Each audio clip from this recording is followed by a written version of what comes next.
पीट करी और मेरी पूरी गाड़ी भी तोड़ दी। मैंने उनको कुछ भी नहीं बोला था और मेरे फ्रेंड को भी बहुत मारा। मेरा एक सवाल है आप लोगों से कि लड़कियां, औरत, महिला, जिस नाम से भी आप पुकारे, वो कहाँ पे सेफ है? किसी के घर में सेफ है, अपने घर में सेफ है, किसी रोड पे सेफ है, किसी शहर में सेफ है, दिल्ली जैसे शहरों में, मुंबई जैसे शहरों में, या अदरवाइज कहीं पर भी, या रोड पे, या किसी दूसरी कंट्री में, या किसी दूसरे देश में, कहाँ पे सेफ है? एक वो लड़की जिसको न जाने कितने लोग फॉलो करते हैं, न जाने कितने लोग उसकी वीडियोस देखते हैं, न जाने कितने लोग उसको पहचानते हैं, जिसके यूट्यूब पे 3 मिलियन प्लस सब्सक्राइबर है। एक वो लड़की जो नॉर्मल, जिसको कोई नहीं जानता, जिसके मोहल्ले वाले भी शायद उसे ढंग से ना जानते हो, एक वो लड़की। तो उनमें से कौन ज़्यादा सेफ है? क्या लगता है आपको, कौन ज़्यादा सेफ होगी? वो लड़की जिसके 3 मिलियन प्लस सब्सक्राइबर है यूट्यूब पे, या वो लड़की जिसको उसके मोहल्ले वाले भी ढंग से नहीं जानते हो? ऐसा ही एक केस हुआ अभी। आप बहुत सारे लोग निशु तिवारी को जानते होंगे, बहुत सारे लोग। एक बहुत बड़ी यूट्यूबर है जिसके 3 मिलियन प्लस सब्सक्राइबर हैं यूट्यूब पे। बहुत सारे लोग उसके फैन फॉलोइंग है, बहुत सारी उसकी फॉलोइंग है, बहुत सारे लोग उसे फॉलो करते हैं, बहुत सारे लोग उसके वीडियो देखते हैं, यानी कितने लोग इसके वीडियोस देखते हैं। तो नॉर्मली वो हर सैटरडे को अपनी वीडियोस अपलोड करती है। वो हमेशा वीडियो शूट करने आउटडोर जाती है, घर के बाहर अपनी वीडियो शूट करती है, अलग अलग टॉपिक पे अपनी वीडियो शूट करती है। नॉर्मली वो इस बार भी अपनी वीडियो शूट करने जा रखी थी। तो जैसे वो अपनी वीडियो शूट करने जाती है और पीट करी और मेरी पूरी गाड़ी भी तोड़ दी। मैंने उनको कुछ भी नहीं बोला था और मेरे फ्रेंड को भी बहुत मारा। वो तो सीसीटीवी कैमरे से निकाल लिया, नंबर आ गया। 5 घंटे उसको लगातार वीडियो शूट करते हुए हो जाते हैं। तो जैसे ही वो एक टपरी पे चाय पीने के लिए रुकती है, तो उसको उसके ऊपर अटेम्प्ट टू मर्डर और उसको हैरेस किया जाता है।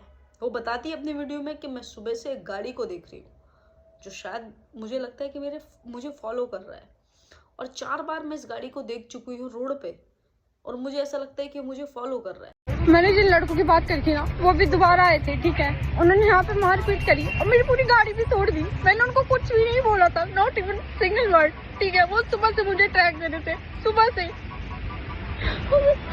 और मेरे फ्रेंड को भी बहुत मारा। मेरे ऊपर दिल्ली जैसे शहर में, राजधानी में दिन दहाड़े अटैक हुआ है। मेरी गलती बस इतनी है कि मैं एक यूट्यूबर हूँ और मैं अपना काम कर रही थी। मैं आज वीडियो शूट कर रही थी और उसके बाद मैं एक चाय की टपरी पे रुकती हूँ चाय पीने के लिए। तभी वहां पे 3-4 गाड़ियां आती है, स्विफ्ट, स्कॉर्पियो और भी 2-4 थी, जिन पे काले शीशे थे, और वो बदतमीजी करते हैं दिन दहाड़े, ठीक है। मुझे हरास करते हैं, मेरे ऊपर गाड़ी चढ़ाने की कोशिश करते हैं। इसके बाद मैं बहुत ज्यादा घबरा गई, तो मैं वहां से चली गई, क्योंकि मैं उनका मुकाबला नहीं कर पाऊंगी। वो 10-12 थे। फिर मैं और मेरी टीम वहां से निकलते हैं, और मेरा दोस्त तभी वहां पर गाड़ी मोड़ रहा था। वो बंदा जो स्विफ्ट में बैठा हुआ था, वो वहां पर आता है, मेरे दोस्त को मारता है, मेरी गाड़ी तोड़ता है, उस पर हमला करता है। मैं उन्हें नहीं जानती हूँ बिल्कुल भी, शायद वो मुझे जानते हो, क्योंकि मैं एक यूट्यूबर हूँ, मेरा उनसे ना कोई लेना देना है। पर वो सुबह से, ये गाड़ियां मुझे सुबह से ट्रैक कर रही थी, मेरे पीछे थी, फिर भी मैंने इग्नोर किया। मेरे पास भाई प्लेटफॉर्म है, इसलिए मैं ये सब बोल पा रही हूँ। पर उन लड़कियों का सोचो जिनके पास कुछ नहीं है। ये दिन दहाड़े ये लड़कियों के साथ होता है भाई, डेली बेसिस पे होता है। और वो मेरे पे हमला करने आए थे, मेरी पूरी गाड़ी तोड़ी है। अगर मान लो कल को मैं अकेली निकलती हूँ, तो वो मेरे साथ क्या करेंगे? मैं सेफ नहीं हूँ भाई इस जगह पे। जिसके पास प्लेटफॉर्म है, जो अपनी आवाज उठा सकता है, जिसको लोग जानते हैं, जो फेमस है, तो मैं बाकी लड़कियों के लिए क्या ही सोचूं यार। अगर मुझे या मेरे टीममेट में से किसी को कुछ भी होता है, तो यही लड़के जिम्मेदार होंगे, क्योंकि जो आज अटैक कर सकते हैं भाई, क्या भरोसा कल वो क्या करेंगे। अगर मैं उनको रोड पे अकेली दिखती हूँ, ये लोग तो अपने नंबर प्लेट हटा देते हैं, गाड़ियों के शीशे इनके काले होता है, वो मुझे गाड़ी में भर ले, मेरे साथ कुछ गलत हो जाए, तो कौन होगा इसका जिम्मेदार? मुझे इस टाइम पे सिर्फ और सिर्फ दिल्ली पुलिस पे भरोसा है, क्योंकि मैं इतनी पावरफुल फैमिली से नहीं आती कि मेरे घर में सब ये करते हो, गुंडागर्दी करते हो, या मेरे घर में बहुत पैसा हो जो मैं इन सब में पछड़ों में पड़ूंगी। मुझे दिल्ली पुलिस टपरी पे चाय पीने के लिए रुकती है, उसका दोस्त और उसकी जो टीम मेंबर है जो वीडियो शूट कर रहे हैं, उसको बहुत ज्यादा मारते हैं, उसके दोस्त मयंक कौशिक को भी, और उसके ऊपर भी अटेम्प्ट टू मर्डर करते हैं। वो कहती है अगर मैं सिंगल होती आज, तो शायद मैं जिंदा नहीं होती, क्योंकि मैं अपनी टीम के साथ थी, मैं वीडियो शूट कर रही थी। तो मेरे दोस्त को भी बहुत ज़्यादा मारा और मेरी गाड़ी भी तोड़ दी, दिल्ली जैसे शहर में। दिल्ली जैसे शहर को तो मैं खुद बहुत ज़्यादा अनसेफ मानती हूँ, बहुत ज़्यादा, क्योंकि कहीं पर भी अगर आप पिछली हिस्ट्री भी उठा के देखें ना, और जितने क्राइम के केस है मैक्सिमम दिल्ली में आते हैं, मैक्सिमम दिल्ली से होते हैं। दिल्ली में तो मैं दिन में भी सेफ नहीं मानती लड़कियों को भी दिन में सेफ नहीं मानती। ऐसे तो बहुत सारे केस हुए हैं, अभी लड़कों के साथ भी बहुत सारे केस हुए हैं ना। अब आजकल तो लड़के भी लड़कियों से डर रहे हैं, लेकिन ये रिसेंटली केस है, जैसे अभी मुस्कान और सौरभ वाला, ये मेरठ वाला केस है, बहुत ज़्यादा वायरल हुआ, बहुत ज़्यादा। उससे पहले एक अतुल वाला केस था, उसके बाद एक राहुल करके केस आया, जिसने ऑन द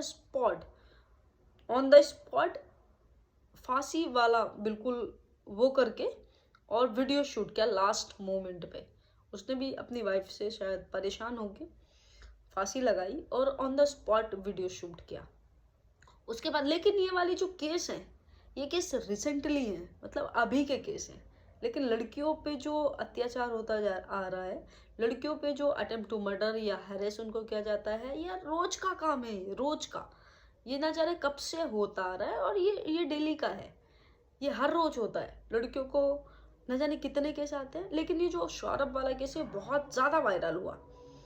लेकिन एक इससे भयानक एक केस था, जो एक 52 ईयर ओल्ड पर्सन थे और एक 32 ओल्ड लेडी थी। दोनों लिविंग में रहते थे। लिविंग में रहने के बाद कुछ बहस हुई उनकी, और जो 52 ओल्ड पर्सन है, मतलब 52 साल की उम्र का इंसान है, उसने सबसे पहले अपनी वाइफ को मारा। लिविंग में रहते थे, वाइफ भी नहीं बोल सकते उसको, मारा। उसके बाद उसने उसको कुकर में उबाला, उसके बाद उसने उसको मिक्सी किया, मछली और कुत्तों तक को खिलाया। वो केस इतना वायरल नहीं हुआ जितना ये सौरभ वाला केस वायरल हुआ, क्योंकि शायद पहली बार किसी ने ऐसा किया था, किसी लड़की ने पहली बार इतना बड़ा कदम उठाया कि इतने टुकड़ों में अपने हस्बैंड को बांट दिया। तो इतना शॉक्ड होने की जरूरत नहीं है, लड़कियों के साथ तो ये डेली होता आ रहा है। लोग इसीलिए हुए क्योंकि शायद ये पहली बार हुआ था, किसी लड़की ने पहली बार ऐसा किया था। लेकिन लड़कियों के साथ तो ये डेली हो रहा है, हर रोज हो रहा है। कोई मर रहा है, किसी को मार दिया जा रहा है, कोई क्या क्या कर रहा है, वो अनदर राउंड कर रहा है। वो एक कभी पीछे केस आया था, अनदर राउंड, 4 बार वो एक ही बात को चिल्ला रहा, अनदर राउंड अनदर राउंड। लड़कियां भी इंसान है। अगर लड़कियां इजीली सेफली अपना काम कर रही है तो प्लीज उन्हें काम करने दिया जाए। नॉर्मली वो अपना काम करें। जैसे तुम्हें हक है काम करने का, ऐसी लड़कियों को भी हक है उतना ही बराबर काम करने का जितना तुम्हें है। तुम्हें घर से बाहर निकलने का हक है, लड़कियों को भी उतना ही बराबर हक है। लड़कियों को भारत में इतना अनसेफ कर दिया है ना, लड़कियां घर से बाहर निकलने से भी डरती हैं, बहुत ज़्यादा डरती हैं, बहुत ज़्यादा। और लड़कियां नहीं डरती, अब तो पेरेंट्स भी डरते हैं लड़कियों के। मतलब आप चाहते हो, और वो है ना कि अगर लड़कियां काम ना करें तो तुम्हें कुछ आता जाता तो है नहीं, तुमसे तो बोलना तक भी नहीं आता, तुम तो किसी बात का जवाब भी नहीं दे सकती, तुम तो पब्लिक स्पीकिंग भी नहीं कर सकती। और लड़कियां अगर ये सब करती हैं तो उन्हें वैसे ही कुछ करने नहीं दिया जाता। तो भाई रिक्वेस्ट है, प्लीज़ ऐसा मत करो, ठीक है। अगर कोई अपना काम कर रहा है, अपनी मेहनत कर रहा है, तो उसे करने दिया जाए। मेरी यही रिक्वेस्ट है आप लोगों से, प्लीज़।